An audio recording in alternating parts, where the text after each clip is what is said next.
یہ ایک چاندنی رات تھی۔ چاند نہایت فراخ دلی سے سطح زمین پر اپنی چاندنی نچھاور کر رہا تھا اور ہر چیز صاف اور شفاف نظر آ رہی تھی۔ چاروں ہی طرف سناٹا طاری تھا اور اسلامی کیمپ اور ایرانی کیمپ میں بھی اگرچہ خاموشی طاری تھی، لیکن اسلامی کیمپ میں اللہ کے کچھ بندے حق تعالیٰ کے حضور سجدہ ریز تھے۔ ایرانی کیمپ دور دور تک پھیلا ہوا تھا۔ طلیحہ رضی اللہ تعالیٰ عنہ اسلامی فوج کی انٹیلیجنس کے ایک اعلیٰ افسر اور نامور شاہ سوار تھے۔ رات کی تاریکی میں یہ نہایت خاموشی سے ایرانی کیمپ میں داخل ہو گئے۔ ایرانی خیموں سے باہر فرش زمین پر لیٹے خراٹے بھر رہے تھے۔ کہیں کہیں خیموں سے آوازیں بھی آ رہی تھیں۔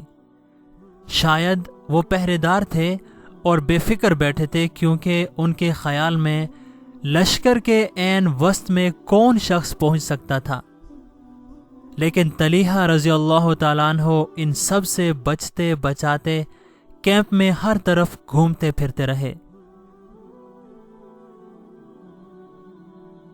مشرقی افق سے سفیدائے سحر نمودار ہونے کو تھا اور طلیحہ رضی اللہ تعالیٰ عنہ ابھی تک کیمپ میں گھوم رہے تھے۔ طلیحہ رضی اللہ تعالیٰ عنہ ایک بہت بڑے خیمے کے قریب پہنچے۔ کچھ فوجی وہاں باتیں کر رہے تھے اور کچھ پڑے خواب خرگوش میں سو رہے تھے۔ پاس ہی ایک کوتل گھوڑا بندھا ہوا تھا۔ سپاہیوں نے دور سے ایک سائے کو آتے دیکھا تو سمجھے کہ اپنی ہی فوج کا کوئی آدمی ہوگا، لیکن جب وہ سایہ قریب آیا تو ایک عرب کو ایرانی کیمپ کے عین وسط میں دیکھ کر ایرانی دم بخود رہ گئے۔ ابھی یہ عالم حیرت میں دیکھ ہی رہے تھے کہ طلیحہ رضی اللہ تعالیٰ عنہ نے تلوار نکالی، گھوڑے کی باگ کاٹ کر ہاتھ میں لی اور اپنے گھوڑے کو ایڑ لگا دی۔ دونوں گھوڑے چشم زدن میں ہوا سے باتیں کرنے لگے، لیکن اتنے میں ایرانی بھی سنبھل چکے تھے۔ انہوں نے شور مچایا اور طلیحہ رضی اللہ تعالیٰ عنہ کے پیچھے دوڑے۔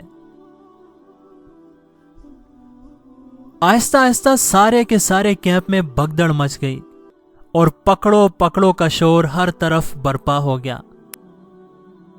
بعض ایرانی زین کے بغیر ہی گھوڑوں پر سوار ہو گئے اور طلیحہ رضی اللہ تعالیٰ عنہ کے تعاقب میں نکل کھڑے ہوئے۔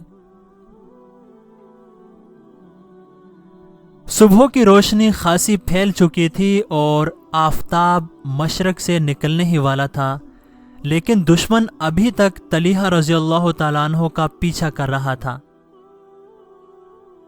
3 ایرانی شاہ سوار تو بالکل ہی پاس پہنچ گئے تھے اور چند منٹ کے بعد ایک شاہ سوار ان کے سر پر تھا۔ اس ایرانی نے طلیحہ رضی اللہ تعالیٰ عنہ پر حملہ کرنے کے لیے نیزہ بلند کیا اور طلیحہ رضی اللہ تعالیٰ عنہ نے گھوڑے کو روکا اور ایک طرف کو ہو گئے۔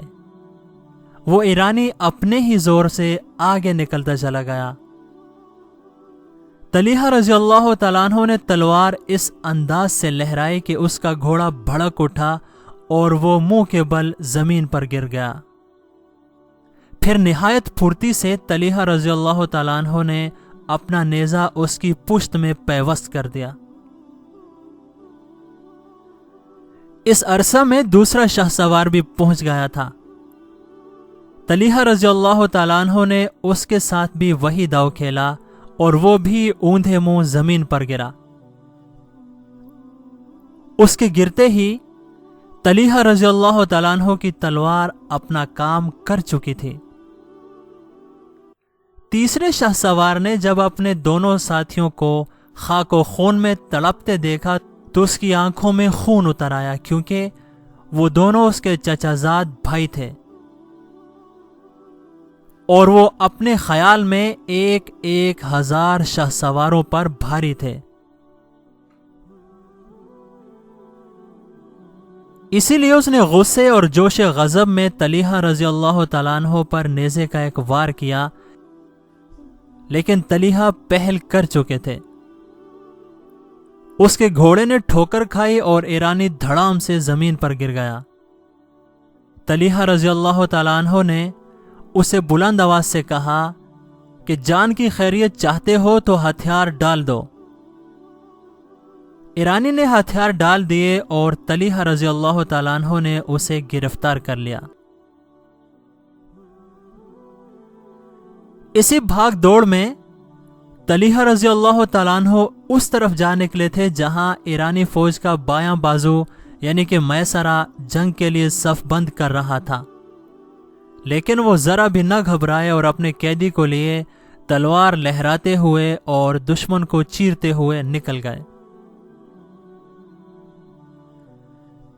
طلحہ رضی اللہ تعالیٰ عنہ اپنے قیدی کو لے کر سپہ سالار فوج سیدنا سعد ابی وقاص رضی اللہ تعالیٰ عنہ کی خدمت میں حاضر ہوئے تو انہوں نے پوچھا کہ کیا خبر لائے ہو؟